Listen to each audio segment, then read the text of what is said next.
Nós estamos pregando e vamos continuar pregando sobre a vida de Jesus. E, irmãos, já vimos algumas coisas, né? Algumas mensagens já foram feitas. Jesus começou o ministério dele, foi batizado. Depois de batizado, foi para ser tentado no deserto. Lá venceu todas as tentações de Satanás. Depois ele voltou, escolheu ali, chamou os seus primeiros discípulos. Depois foi para Caná da Galileia, onde ele fez o seu primeiro milagre. Milagre maravilhoso, transformando água em vinho. De lá foi para Jerusalém, onde purificou o templo, conversou com Nicodemos, fez muitos milagres em Jerusalém. Ali, meus irmãos, realmente foi o começo dos seus grandes milagres, dos quais poucos sabemos. Não temos notícias a não ser que ele fez muitos sinais, muitos milagres. Nos basta essa informação. Foi para a beira do Jordão, ali muitas pessoas foram até ele, com a sua palavra, com a sua mensagem, entrando no coração das pessoas, muitas pessoas foram batizadas. E aí ele resolve voltar para Galileia.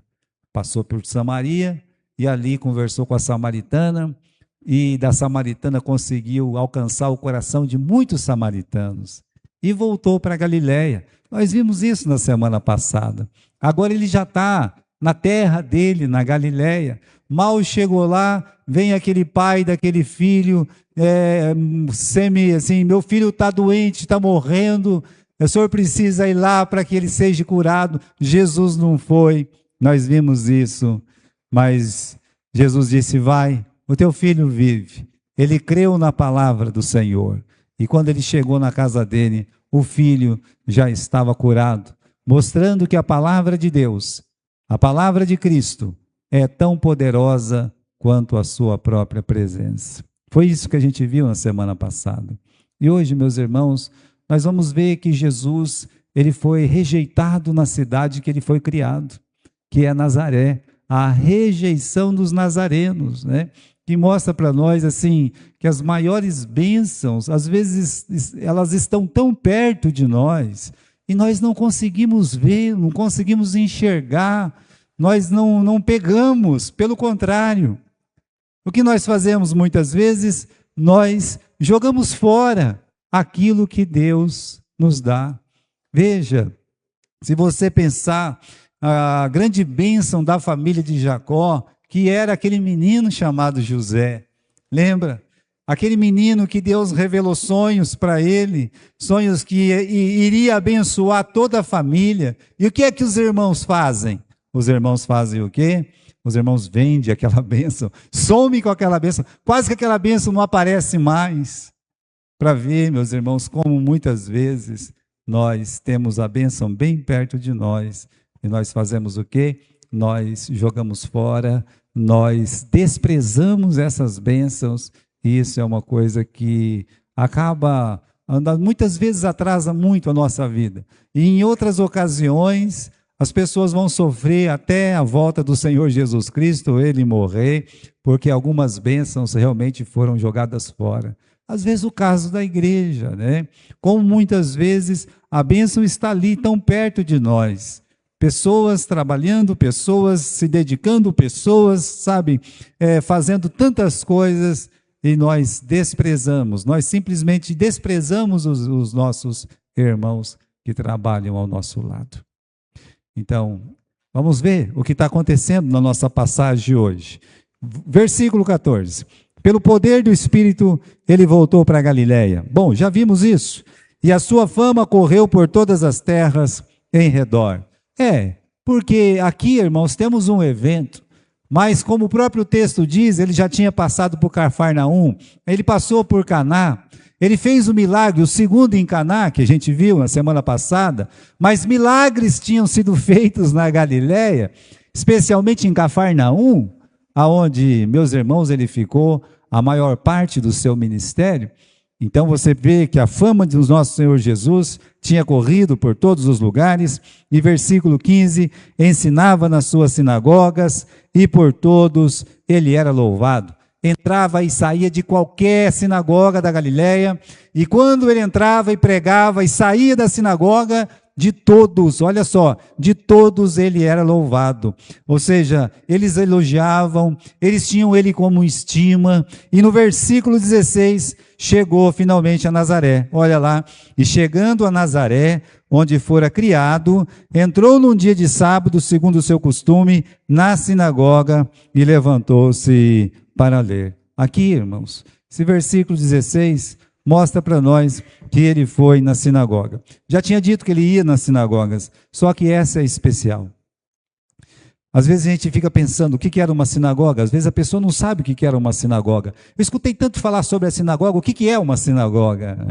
Bem, meus irmãos, a sinagoga é onde os judeus, na época de Jesus e ainda hoje, eles se reuniam e se reúnem para quê? Para ler a Bíblia, para estudar a palavra. Eles ainda estão esperando o Messias, porque eles rejeitaram a Cristo. Então eles estão lá buscando o Messias até hoje, né? No caso do tempo do nosso Senhor Jesus, e ainda hoje, a sinagoga não serve só para que a palavra seja anunciada. A vida de um judeu mesmo, ortodoxo, ela gira em torno da sinagoga. A forma que eles aprendem a Bíblia, mandando as crianças para lá, quando tem uma festa, um casamento, alguma coisa, tudo é feito na sinagoga.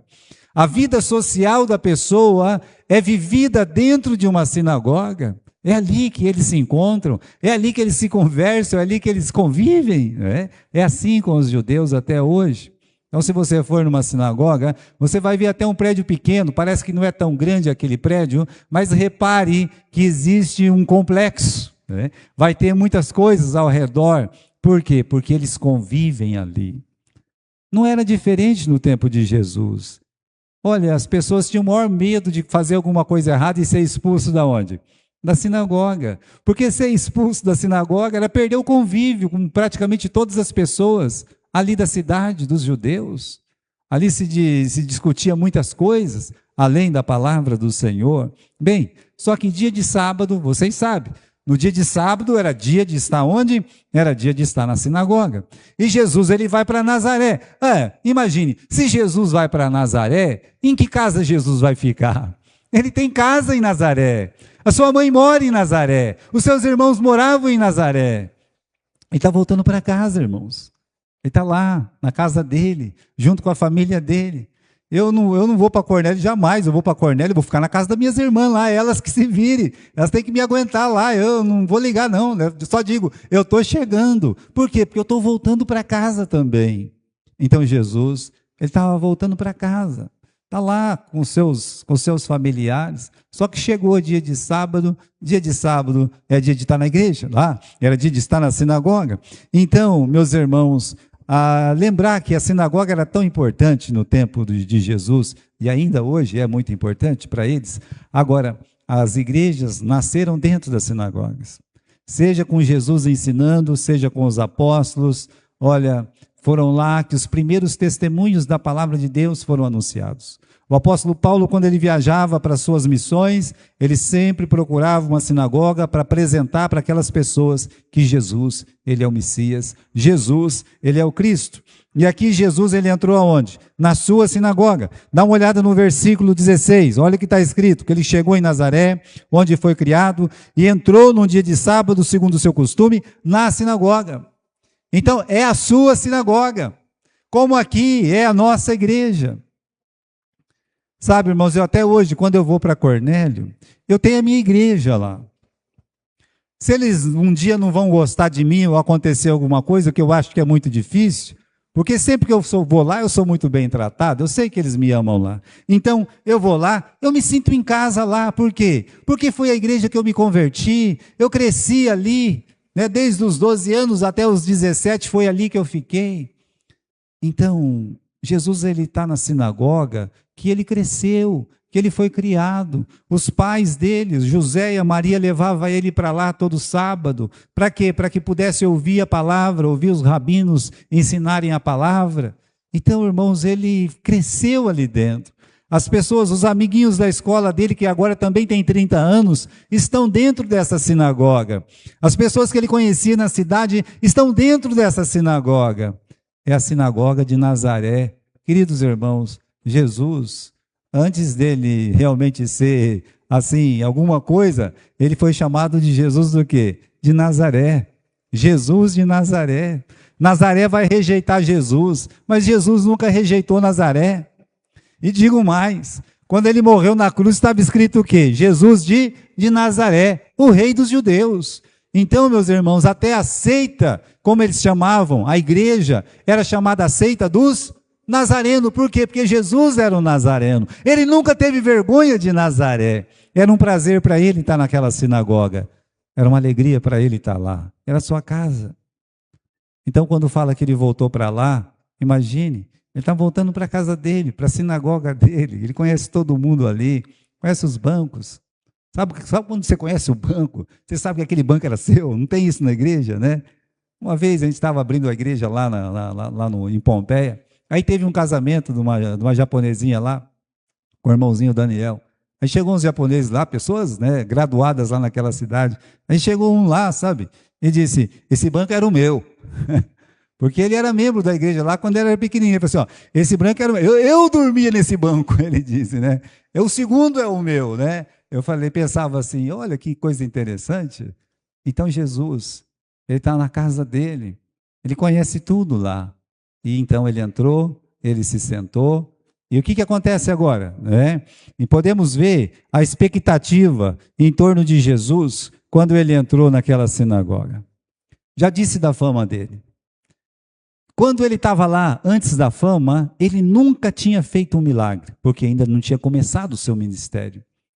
Ele nunca curou um cego, ele nunca curou um mudo, ele nunca curou um paralítico, nunca curou um leproso, não. Ele servia ali como membro, nunca tinha feito um milagre antes, então, assim, todos o conheciam. Só que lemos no versículo 13 que a sua fama já tinha o quê? Se espalhado para todas as cidades ao redor. Então, quando anunciou, Jesus está na cidade, quando anunciou, vai estar, é sábado, então ele vai estar na sinagoga, é claro, né? Como de costume, ele foi lá na sinagoga. Então, eu imagino, meus irmãos, que havia uma multidão querendo ver Jesus. Uma multidão querendo, assim, estar ali perto, porque agora ele era o homem mais famoso que havia na Galileia. Talvez de toda a Palestina, porque ele tinha feito milagres. E, portanto, meus irmãos, havia uma expectativa a respeito de Jesus, ali na presença. Então, o que vai acontecer no versículo 17? E foi-lhe dado o livro do profeta Isaías. Versículo 16 diz que em determinado momento daquele culto, ele se levanta. No final do versículo 16, ele se levantou. Bom, qualquer um podia se levantar, essa que é a verdade. Numa sinagoga, o rabino está lá para evitar que exageros e bobagens sejam ditas. Mas qualquer pessoa pode se levantar e começar a ler um texto das Escrituras. Ou pode acontecer, como aconteceu com Jesus, ele se levanta para ler. E aí vem o ministro, que seria talvez o chefe da sinagoga, ou uma pessoa mais responsável ali, ele vai lá, e os livros eram diferentes dos nossos. Você tem uma Bíblia aqui. Aqui, nessa Bíblia, tem 66 livros. Só que a Bíblia deles era um pouco diferente da nossa. Então, você tem um armário lá que tem 39 livros. Era assim que eles tinham, 39 livros, né? Na verdade, assim, não era nem 39, porque alguns livros eram juntos, e eles iam exatamente no livro que eles queriam, e pegavam e davam para a pessoa. Pois o ministro foi lá, no livro de Isaías, pegou o livro de Isaías do armário e colocou na mão do Senhor Jesus quando ele estava de pé. E Jesus então tinha que achar um texto e ler aquele texto e explicar aquele texto. Então vamos lá, capítulo 4, versículo 17. E foi-lhe dado o livro do profeta Isaías. E quando abriu o livro, ele achou o lugar em que estava escrito: o Espírito do Senhor está sobre mim, pois me ungiu para evangelizar os pobres, enviou-me para curar os contritos de coração, a proclamar liberdade aos cativos, restauração de vista aos cegos, pôr em liberdade os oprimidos, a anunciar o ano aceitável do Senhor Então essa foi a leitura que ele fez. Uma leitura muito simples, de Isaías capítulo 61, versículo 1 e 2. Ele foi lá no capítulo 61, no versículo 1 e 2. E é uma passagem que fala do Messias. Todos ali sabiam que aquela passagem falava do Messias. O que essa passagem fala do Messias? Fala o propósito da vinda do Messias. O motivo da vinda do Messias. Por que o Messias tem que vir? É porque tem muitas pessoas pobres, muitas pessoas cegas, porque tem muitas pessoas cativas, porque tem muitas pessoas que elas estão oprimidas, é assim, sabe? Mas aí, cada uma dessas palavras tem um sentido espiritual. Por exemplo, a passagem que Jesus leu revela o motivo da vinda do Messias. Para que vai vir o Messias? Para pregar para os pobres, tirar os pobres da miséria espiritual. Aí você pensa assim, né? Então quer dizer que eu vou pegar as pessoas pobres e fazer com que elas sejam prósperas, para que elas sejam ricas? Não é isso não. Está falando aqui de pobreza de espírito, de miséria espiritual. As pessoas às vezes não entendem o quão miseráveis espiritualmente elas são. Elas se acham realmente alguma coisa. Elas acham que pode merecer o céu. Eu sou tão bom que Deus só tem uma coisa para fazer comigo quando eu morrer ou se Ele voltar. Vai ter que me levar para o céu. É certo que eu tenho o meu lugar lá porque eu sou alguma coisa. Não, calma lá. Isso é arrogância, é soberba? Deus vai ser devedor de você? De jeito nenhum. Às vezes as pessoas não entendem a grandeza da sua miséria, da sua pobreza espiritual. Olha, pregar aos pobres não é levá-los à prosperidade financeira, é levá-los a uma visão real de si mesmo, de que não podem pagar a sua dívida com Deus. Senhor, eu sou um miserável pecador. Um miserável pecador. Pedro, diante de Jesus, ele disse: Senhor, afasta-te de mim, porque eu sou um homem pecador. Ou como lemos hoje na classe, junto com os meninos, sobre o profeta Isaías, quando viu aquela visão maravilhosa, celestial, da glória do Senhor, ele disse: ai de mim, que eu sou um homem impuro, de lábios impuros, que vive no meio de pessoas impuras, eu vou morrer, né? Ele tinha consciência da sua miséria espiritual. Será que nós temos consciência da miséria espiritual? Sabemos o que é pobreza espiritual?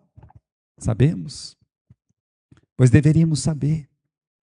Veja, irmãos, Jesus está dizendo: eu vim pregar para os pobres. Ou seja, eu vim dizer para eles que eles têm uma dívida com Deus. Eles estão devendo para Deus. Isso é pregar para os pobres. Você é pobre, você está devendo para Deus. Diz mais: dá vista aos cegos. Aqui, meus irmãos, não é a cegueira, então só vem para o cego. Não, é a cegueira espiritual. As pessoas não conseguem enxergar quão pecadores eles são diante de Deus. Quem é que nos cega? A palavra de Deus diz, no livro de 2 Coríntios, cegados pelo diabo, Satanás nos cega. Veja, a palavra de Deus fala sobre estar assentado, né? Assentado em trevas. O que é isso aí? É uma escuridão, meus irmãos, uma escuridão mesmo do espírito, que não consegue enxergar a luz de Deus. Mas então Jesus, ele vem, porque ele é a luz, para mostrar o caminho da salvação. As pessoas às vezes estão tão perdidas e tão cegas a respeito do pecado. O mundo, olha, meus irmãos, nós estamos vivendo num tempo, sempre foi ruim, mas agora está mais claro, porque o campo de informação é muito maior. E como o campo de informação é muito maior, a gente descobre o tamanho da cegueira que existe nas pessoas. Como eles realmente estão longe de Deus, estão cegos a respeito da verdade de Deus. quando Jesus disse: eu sou o caminho, a verdade e a vida. As pessoas são tão cegas que não conseguem enxergar esse caminho, não conseguem enxergar essa verdade, não conseguem enxergar essa vida que é o Senhor Jesus Cristo. Mas Jesus, ele veio abrir os olhos dos cegos. Ele quer que as pessoas vejam a luz. E ele disse: eu sou a luz do mundo. Mais do que isso, né? Ele veio libertar os prisioneiros. Está escrito ali, não é? As pessoas, meus irmãos, na sinagoga que Jesus estava, não eram presas. Aquilo ali era uma sinagoga, não era uma prisão, uma penitenciária. Não, nada disso. Eram pessoas livres. Mas Deus, o nosso Senhor Jesus Cristo, olha para aquelas pessoas e considera que aquelas pessoas, elas são prisioneiras. Prisioneiras. Por quê? Porque são escravas, meus irmãos, do pecado. E quem escraviza uma pessoa no pecado é o diabo. Então, meus irmãos, Satanás, ele tem almas acorrentadas ao pecado e aí mente para essas pessoas que elas são livres. Será que tem uma mentira maior do que o que significa liberdade? Às vezes as pessoas, né, não sabem o que é liberdade e entendem que liberdade é libertinagem. Aquela geração da década de 60, no começo dos anos 70, com aquela fita na cabeça, com aquelas roupas ridículas, fazendo o sinalzinho do paz e amor, dizendo que eles eram livres. Nunca os jovens de uma sociedade estiveram tão presos quanto aqueles jovens. Mas eles falavam de liberdade. Aqui Jesus está dizendo: eu vim dar liberdade aos presos, aos escravos de Satanás, escravos do pecado. E mais do que isso, ele diz: eu vim dar liberdade aos oprimidos. Meus irmãos, é muita opressão. Esse mundo que nós vivemos é um mundo de opressão. Às vezes é uma pessoa tão abastada, tão rica financeiramente, mas vive numa angústia, vive numa tristeza, vive num aperto de coração tremendo, oprimido. O pecado de verdade nos oprime, desobedecer a Deus nos oprime, aperta o nosso coração. Há uma opressão muito grande. Jesus chama essa opressão de um fardo. É assim que o John Bunyan escreve sobre opressão no seu livro Peregrino. Um fardo muito pesado, sabe? Então Jesus disse: vinde a mim, os que estáis cansados e oprimidos. Veja que ele usa essas duas palavras, cansados e oprimidos, porque, meus irmãos, a opressão, o pecado, uma vida pecaminosa, uma vida sem Deus, vamos dizer, sem a presença de Cristo, é uma vida pesada, é uma carga muito pesada. E Jesus disse: vinde a mim, vós que estáis cansados e oprimidos, e eu vos aliviarei, e encontrarei descanso para vossas almas. Esse é o trabalho do Messias. O trabalho do Messias é esse, é poder, meus irmãos, nos levar a entender que somos miseráveis espiritualmente, de que não podemos pagar a nossa dívida, que Satanás tem cegado os nossos olhos para a gente não poder ver a luz de Deus, prisioneiros do pecado, que precisamos de libertação, oprimidos por muitas coisas. Então, o Messias veio fazer o quê? Ele veio libertar, ele veio salvar, ele veio buscar e salvar quem estava perdido. Essa é a palavra. Agora tem uma outra mensagem aqui, meus irmãos. Ele falou mesmo do motivo da sua vinda, e tem mais uma coisa que é muito importante.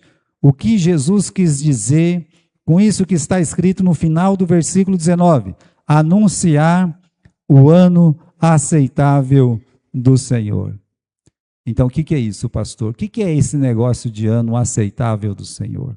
Então, os judeus, a lei de Moisés, que Deus deu para eles, pela sua graça e misericórdia, falava que de 50 em 50 anos, a trombeta ia tocar. A palavra jubileu, o ano do jubileu. Jubileu vem de chifre de carneiro, a palavra. Então, tem esse significado mesmo. No 50º ano, a trombeta, sabe, tocava no país inteiro. E aquela trombeta era a trombeta mais esperada que havia em Israel, mas não para todos. Veja só. Quando aquela trombeta tocava, queria dizer o seguinte: olha, você tem uma dívida, você fez uma dívida, você não consegue pagar, né? Não, não consigo pagar. Ah, então é o seguinte, você não consegue pagar? Uma pessoa que fazia uma dívida, não pagava, o que ele virava? Virava escravo, né? Ah, mas eu tenho como pagar. Você tem o quê? Ah, eu tenho ali a minha terra, então eu pego a sua casa, eu pego o seu sítio, eu pego a sua carroça, eu pego tudo que você tiver aí.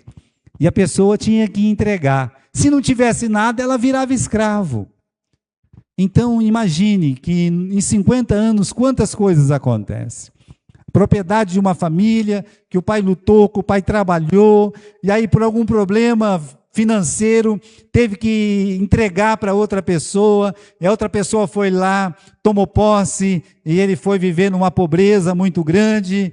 Então os anos se passaram, até que chega o 50º ano. Mas o homem já morreu, não interessa, o filho dele está vivo. O filho dele já morreu, não interessa, o neto dele está vivo. Não interessa. Quando aquela trombeta tocava, sabe o que acontecia? Todas as dívidas eram pagas. Era a restauração de todas as coisas. Era o ano do descanso da terra. Uma paz. Não está aqui, meus irmãos. Todas as algemas eram destravadas, todas as grades eram abertas, todos os escravos eram libertos, toda a amargura era adocicada, todo o ódio era vencido, toda a dor era sarada, toda a lágrima consolada e todo o pecado era perdoado. Era o ano aceitável do Senhor. Mas quem é que esperava esse ano? Será que aquela pessoa que tinha prazer em tomar as coisas dos outros ia ficar feliz com esse dia? Não. Aquele dia era um ano maravilhoso. Aquele toque divino era esperado. Mas para quem estava devendo, para quem estava pobre, para quem vivia em opressão, para quem vivia em dor. Então, quando aquela trombeta tocava, eles entendiam. Finalmente chegou o nosso dia, o dia da libertação. Imagine Jesus na sinagoga, olhando para todos aqueles ouvintes, uma sinagoga abarrotada, e ele está falando que ele veio pregar aos pobres, que ele veio dar luz aos cegos, que ele veio libertar os presos, que ele veio libertar os oprimidos, anunciar o ano aceitável ao Senhor, e todo mundo com o olho ali, esperando a conclusão. O que ele vai pregar desse assunto? Então vamos lá. Ele continua a sua mensagem, meus irmãos, continua a conclusão que Jesus fez nessa mensagem, né? Versículo 21. Versículo 20. E fechando o livro, tornando-o a dar ao ministro, sentou-se. E todos da sinagoga estavam com os olhos sobre ele, com os olhos fitos nele. Então ele pegou, devolveu o livro, o ministro pegou o livro, guardou lá no armário, Jesus sentou e todo mundo olhando. Bom, ele já leu, agora ele vai fazer o quê? Ele vai explicar, né? O pastor lê na Bíblia e depois o pastor prega. Então, vamos ver qual vai ser o sermão. Vamos ver o sermão, todos esperando o sermão. E ele dá o sermão. Qual é o sermão de Jesus? Hoje se cumpriu esta profecia. O ano do jubileu chegou. O Messias chegou. A profecia que estava no futuro agora está no presente. O Salvador de vocês está aqui, olha, está diante de vocês. Eu sou o Messias. É isso que ele anunciou. ele anunciou para as pessoas que cresceram com ele, para os seus amigos de infância, para as pessoas que o conheciam desde que ele era pequeno, para aqueles que viram ele crescer, para aqueles que eram mais pequenos que ele já era um mocinho, um adulto, podiam olhar para ele. Quantas vezes, irmãos, eles viram Jesus, nos 30 anos que Jesus, ele esteve naquela sinagoga.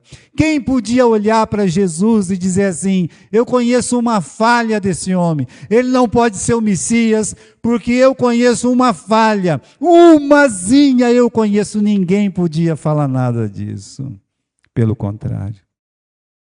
A palavra de Deus diz que quando ele falou, hoje se cumpriu essa profecia, todos ficaram maravilhados. Dá uma olhada aqui, irmãos, no versículo 22. Todos lhe davam testemunho e se maravilhavam das palavras de graça que saía da sua boca. O queixo deles caiu. Todos estavam ali, é o Messias, ele está falando que é o Messias. Sabe, Jesus ele falava de um jeito. Olha, irmãos, alguns pastores, eles conseguem isso. Não como Jesus. Dizem que o Billy Graham tinha isso, que quando ele falava as pessoas ficavam hipnotizadas, né? Pastor Rubens Lopes também foi um grande orador. Mas o nosso Senhor Jesus tinha como imanente nele, quando ele falava as pessoas, paralisava as pessoas. Uma vez os chefes da sinagoga, do templo lá, mandaram que Jesus fosse preso, pegaram lá aqueles empregados lá do templo, vai prender Jesus, e foram lá onde Jesus estava para prender Jesus, no meio da multidão. Jesus estava pregando, e quando eles olharam para Jesus, ficaram hipnotizados, e voltaram. Cadê Jesus? Nunca nenhum homem falou como este homem, né? Não tivemos coragem não, olha como é que esse homem falou, não é possível. Veja, irmãos, então quando Jesus acabou de pregar, todos estavam de queixos caídos. Oxalá nesse momento, alguém tivesse caído de joelho e feito o que o Pedro fez. Senhor Jesus, afasta-te de mim, porque eu sou um homem pecador. É o que toda a sinagoga devia fazer. É o que toda a terra um dia vai fazer. Todo joelho vai fazer o quê? Se dobrará diante do Senhor. Deveria ter caído de joelhos ali. A sinagoga inteira, ó mestre, né? Dizer, chamá-lo de Senhor. Confiamos em ti, Senhor. Mas o diabo é muito astuto. O diabo pode transformar um culto maravilhoso numa confusão, numa briga, ele faz isso. Como ele é, sabe, como ele é insistente nas suas artimanhas. O culto estava maravilhoso, cheio de gente, uma mensagem linda, feita pelo próprio Deus. As pessoas estão espantadas, maravilhadas com as palavras de graça que saíam da sua boca. De repente, eles disseram o quê? Não é este o filho de José? Vamos para o livro de Marcos, vira umas páginas para trás. Você vai comigo aqui no livro de Marcos. Há algumas paginazinhas só. Se você não tem aí, você pode ler comigo aqui, né? Diz assim, não é este o carpinteiro, filho de Maria, irmão de Tiago, irmão de José, irmão de Judas, irmão de Simão? Não convivem conosco as suas irmãs? E ficaram escandalizados por causa dele. Toda admiração e simpatia, de repente, se transformou num escândalo. Não é esse o filho de José? A gente não conhece a mãe dele, não, é? O filho da Maria, o irmão do Tiago, Judas, Simão. A gente não conhece as irmãs dele? Conhece. E a Bíblia diz que ficaram escandalizados. Acabou. Agora, meus irmãos, Jesus ele vai refutar essa dúvida que Satanás colocou no coração deles. Volte lá para Lucas capítulo 4. Vamos lá para a gente poder dar início aqui ao nosso encerramento, né? Então, no versículo 23, Jesus disse: sem dúvida, me direis este provérbio: médico, cura-te a ti mesmo, faz aqui na tua pátria tudo o que ouvimos ter sido feito em Cafarnaum. E disse: em verdade vos digo, que nenhum profeta é bem recebido na sua pátria. Primeiro Jesus disse isso. O que Jesus falou?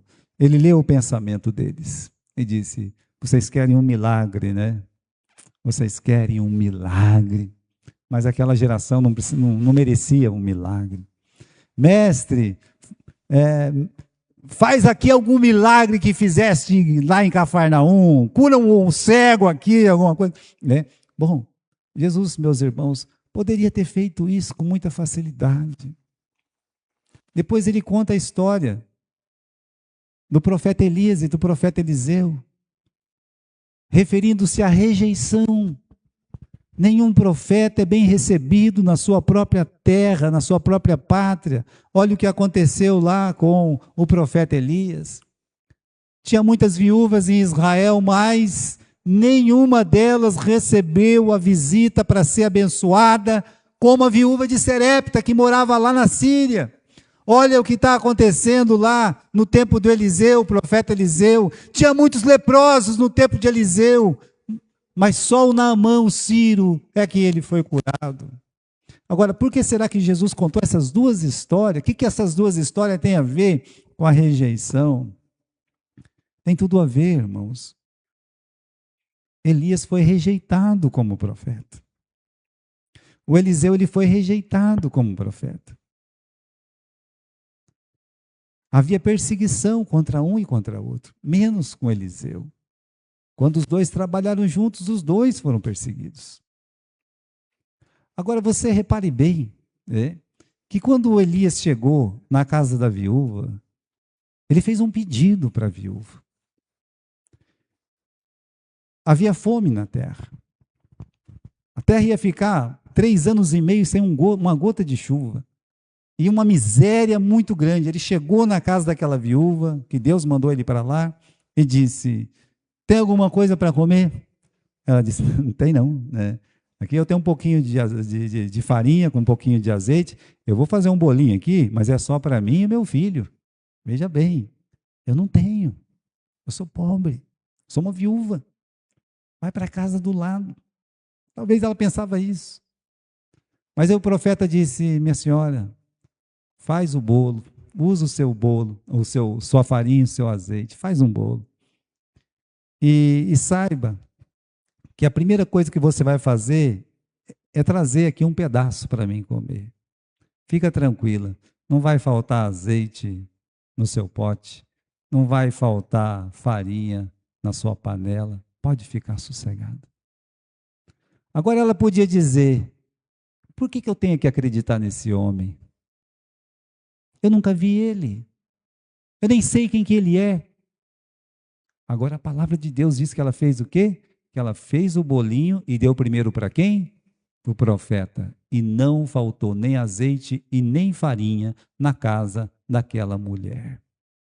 Ela primeiro creu que ele era um profeta. Depois é que veio o milagre.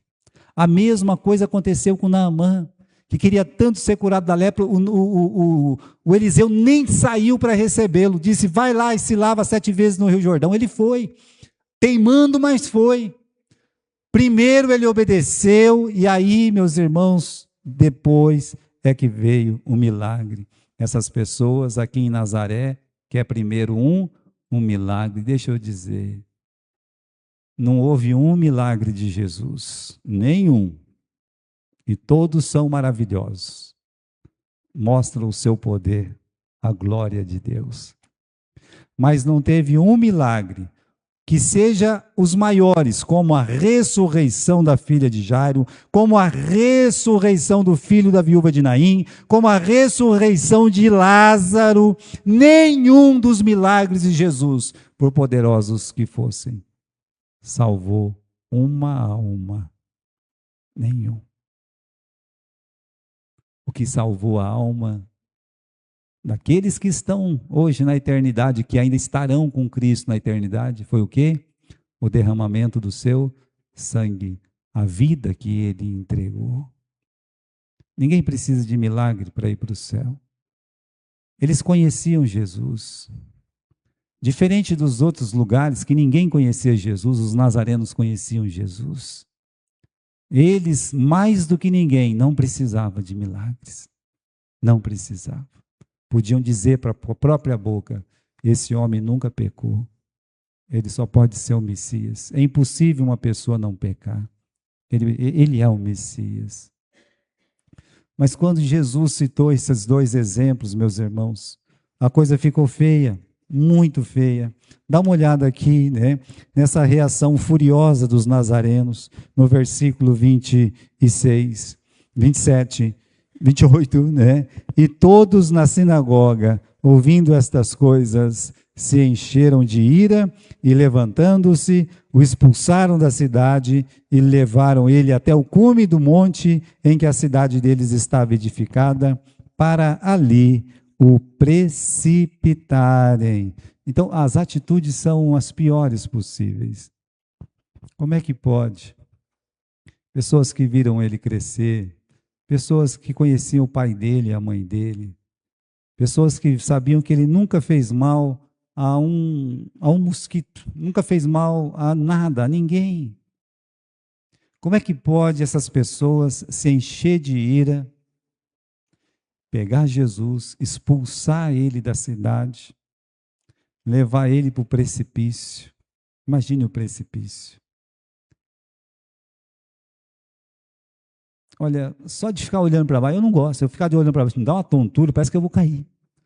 Agora você imagine a coragem dessas pessoas de pegar um homem santo de Deus e querer precipitá-lo. E a gente pergunta, por que que eles queriam fazer isso? Por causa da pregação que ele fez. A pregação que ele fez dizia, vocês são pobres de espírito. Vocês estão cegos. Vocês estão cativos nas mãos do diabo. O coração de vocês está oprimido pelo peso do pecado. E eles não aceitavam que eles eram pobres, que eles eram cegos, que eram oprimidos, que eram presos de Satanás. Eles não aceitaram a mensagem, acharam que era um insulto. Isso é um insulto. Nós não somos essas piores pessoas. De jeito nenhum, nós não somos isso. O que leva uma pessoa para o inferno é não crer em Cristo como seu Salvador. Mas uma pessoa só vai crer em Cristo como Salvador se primeiro ela entender que ela é uma pessoa perdida, sem salvação. Se a pessoa acha que ela é boa, ela não vai a Cristo. Se a pessoa acha que ela não é cega, ela não vem para a luz. Se a pessoa acha que ela não está oprimida, ela não quer um descanso. Se ela não acha que ela é escrava, cativa de Satanás, ela não vai querer o perdão, a libertação de Deus. Então o que leva uma pessoa para o inferno é ficar com raiva de Deus mesmo. A pessoa fica, ela se achar essa pessoa que ela não é. Porque a Bíblia diz que todos pecaram e precisam da glória de Deus, carecem da salvação de Deus, da glória de Deus. Jesus disse, o Filho do Homem veio buscar e salvar os que se haviam perdido. O perdido. Mas então a pessoa tem que se achar um perdido. Não precisam de médicos sãos, mas os doentes precisam de médico. Eu tenho que entender que eu tenho uma enfermidade, porque senão não vou reconhecer Jesus como médico. Quando eu falo de enfermidade, estou falando da enfermidade da alma, do pecado. Então, irmãos, essa reação, o motivo é que eles realmente não aceitavam a miséria espiritual em que eles estavam.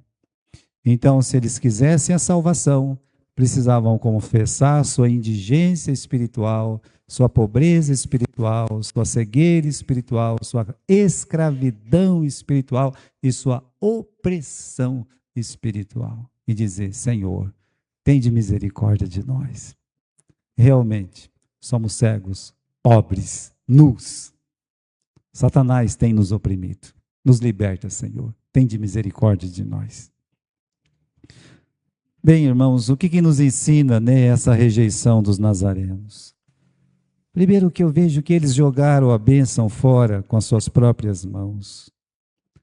Uma sinagoga tão grande, cheia, e ninguém viu Jesus ali, ninguém viu o Messias ali, ninguém viu em Jesus o Messias.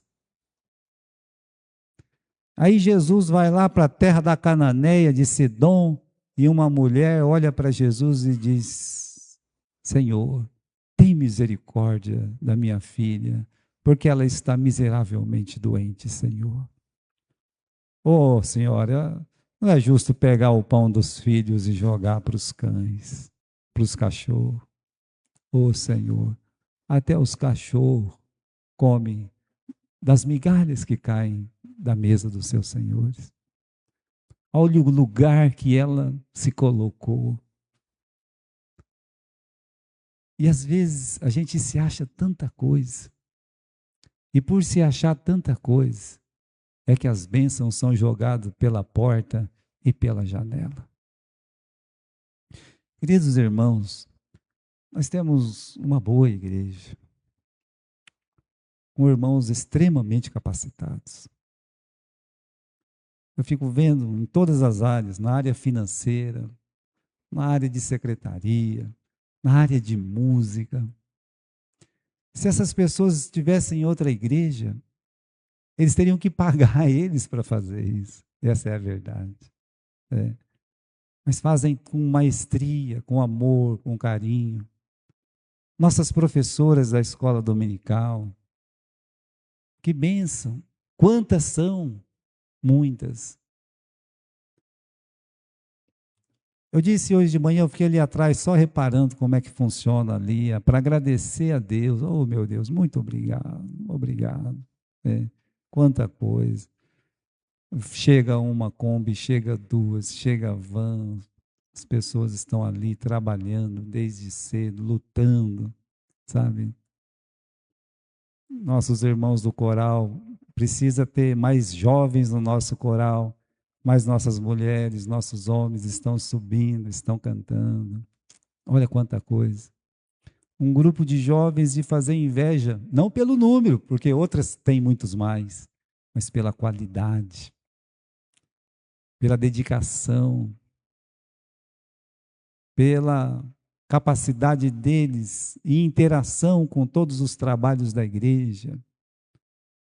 Então, irmãos, quantas bênçãos temos assim diante de nós ali, sabe?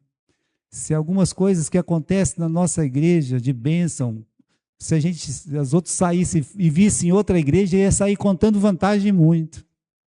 Mas às vezes nós mesmos desprezamos tudo que Deus tem feito, tudo que Deus tem colocado, as bênçãos que Deus ele tem derramado sobre nós. Fazemos como José, né? O José está ali para abençoar todo mundo, vamos jogar ele fora, vamos pegar, chacoalhar ele dentro, né? E vamos jogar ele fora. Então veja, primeiro nos ensina isso, né? Eles jogaram a bênção fora com suas próprias mãos.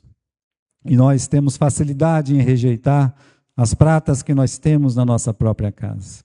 Preconceito, às vezes vem das pessoas que estão próximas, que te conhecem, às vezes da tua própria família. Não é assim que foi com Jesus? Os irmãos dele não acreditavam nele até o capítulo 7 de João, pelo menos, a palavra de Deus nos ensina isso. Então, quando Deus realiza uma obra na nossa vida, serão justamente os mais próximos a rejeitar ou a olhar com desdém. Olha, quem foram os primeiros a rejeitar Moisés e Davi? Os seus próprios patrícios. Moisés, ele foi assim insultado primeiro, não foi por um egípcio, foi por quem? Foi por um israelita que ele ajudou. E Davi, ele não foi primeiro perseguido pelos filisteus. Primeiro ele foi perseguido por Saul. Agora por isso, o Saul ele pegou aquela grande bênção que Deus deu da linhagem dele continuar no trono, jogou fora pela janela. Os israelitas pegaram aquele que seria o libertador e jogaram fora do Egito. Olha, e às vezes a gente faz a mesma coisa. Não valorizamos as coisas que Deus faz por nós. Nos dá, coloca diante de nós. O que temos e fazemos não tem o mesmo valor que os outros têm e fazem. Essa é a grande tristeza que assistimos muitas vezes. O que nós fazemos não tem o mesmo valor do que aquelas outras pessoas fazem.